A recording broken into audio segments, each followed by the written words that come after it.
Hello students, today our topic is civil right movement. Civil rights क्या होते हैं? इसमें क्या होता है, हमें एबिलिटी मिलती है पार्टिसिपेट करने की सिविल और पॉलिटिकल लाइफ में विदाउट किसी डिस्क्रिमिनेशन के, बिना किसी भेदभाव के क्या करते हैं, हमें ये राइट्स मिल जाते हैं, इतनी एबिलिटी मिल जाती है कि हम किसी भी एबिलिटी मिलती है हमें सिविल और पॉलिटिकल लाइफ में पार्टिसिपेट करने की. It includes equal treatment of all the people with respect to protection by the law and enjoyment of life. इसमें क्या होता है कि ऑल पीपल्स के साथ उनसे रिस्पेक्टली बात की जाती है, उन्हें प्रोटेक्शन मिलता है और वो अपनी लाइफ को एंजॉय कर सकते हैं. Like India, many other countries are also struggling over the issue of equality. केवल इंडिया में ही इक्वलिटी की समानता की इनइक्वलिटीज़ की प्रॉब्लम्स नहीं है, बहुत सी ऐसी कंट्रीज़ हैं जो इसको फेस करती हैं. For example, in United state of America people were divided into two group of white and the black.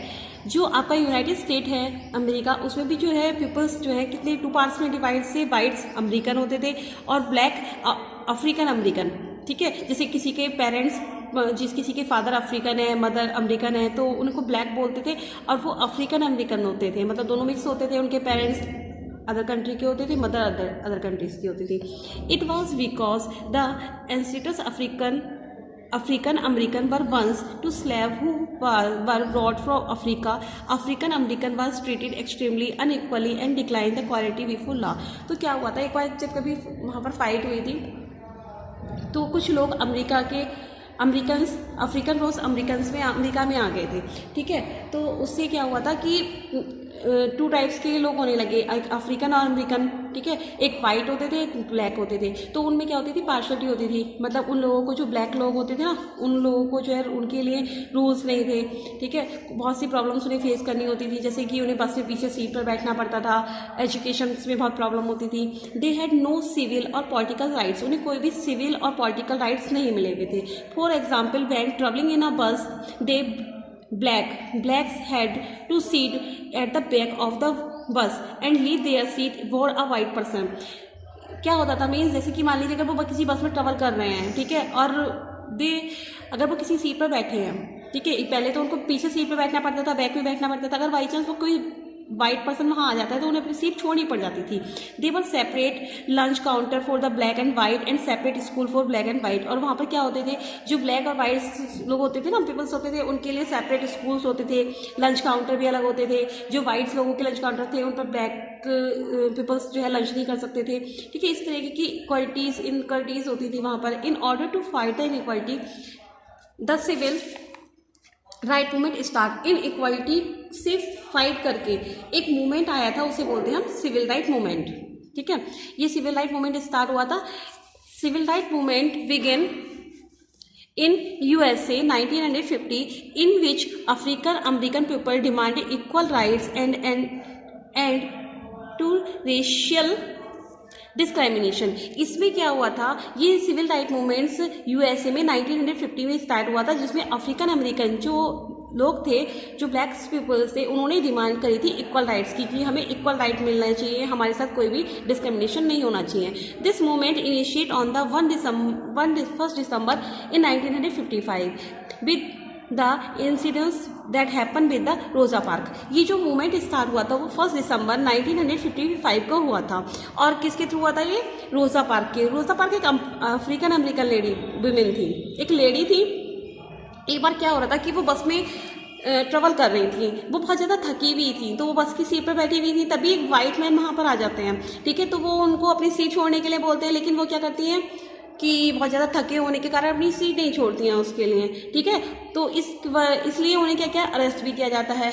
ठीक है, Rosa Park was the African American woman. She was tired for the long day to work, so that refuse to surrender her seat on the bus to a white man on 1 December 1955. वो बहुत थकी हुई थी, इसलिए क्या किया, उन्होंने अपनी सीट किसी वाइट मैन को नहीं दी.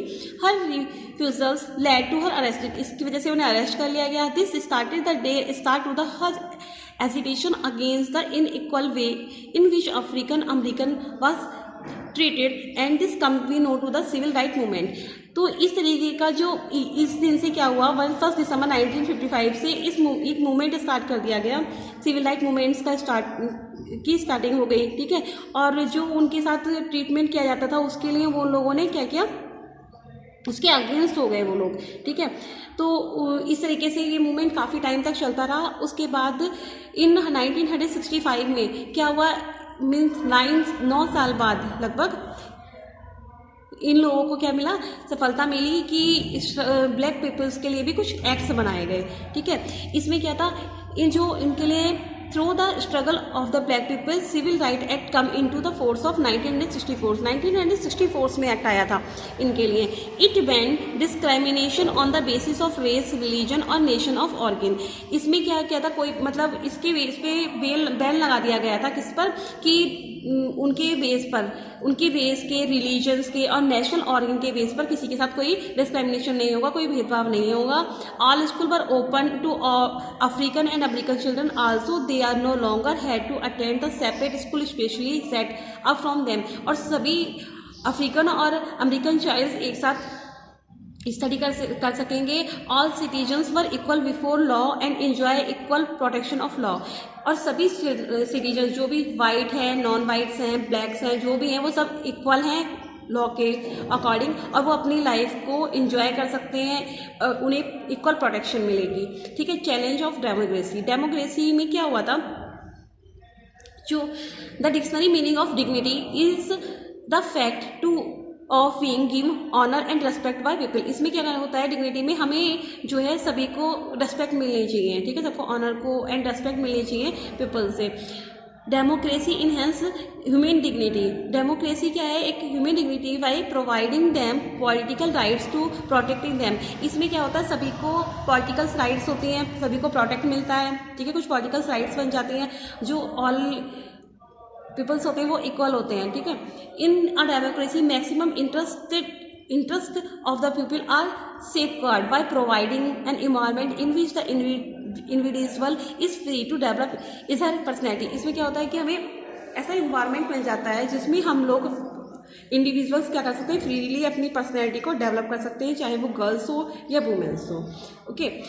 Your lesson finish now. The question answer these questions. First है, what do we call the head of the state? Chief Minister. Answer is Chief Minister was the head of the state. Who was Rosa Parks? Rosa Parks कौन थी? Yes, here.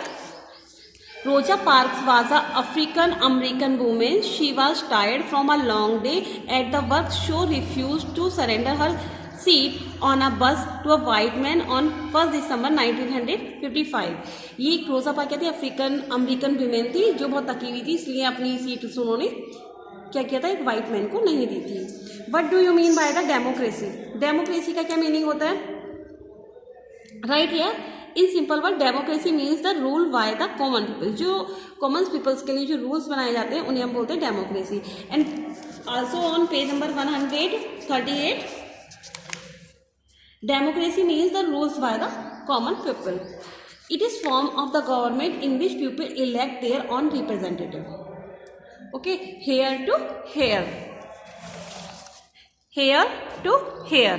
Okay. Yes, your next question is, who is the author of Jhutan, a Dalit life?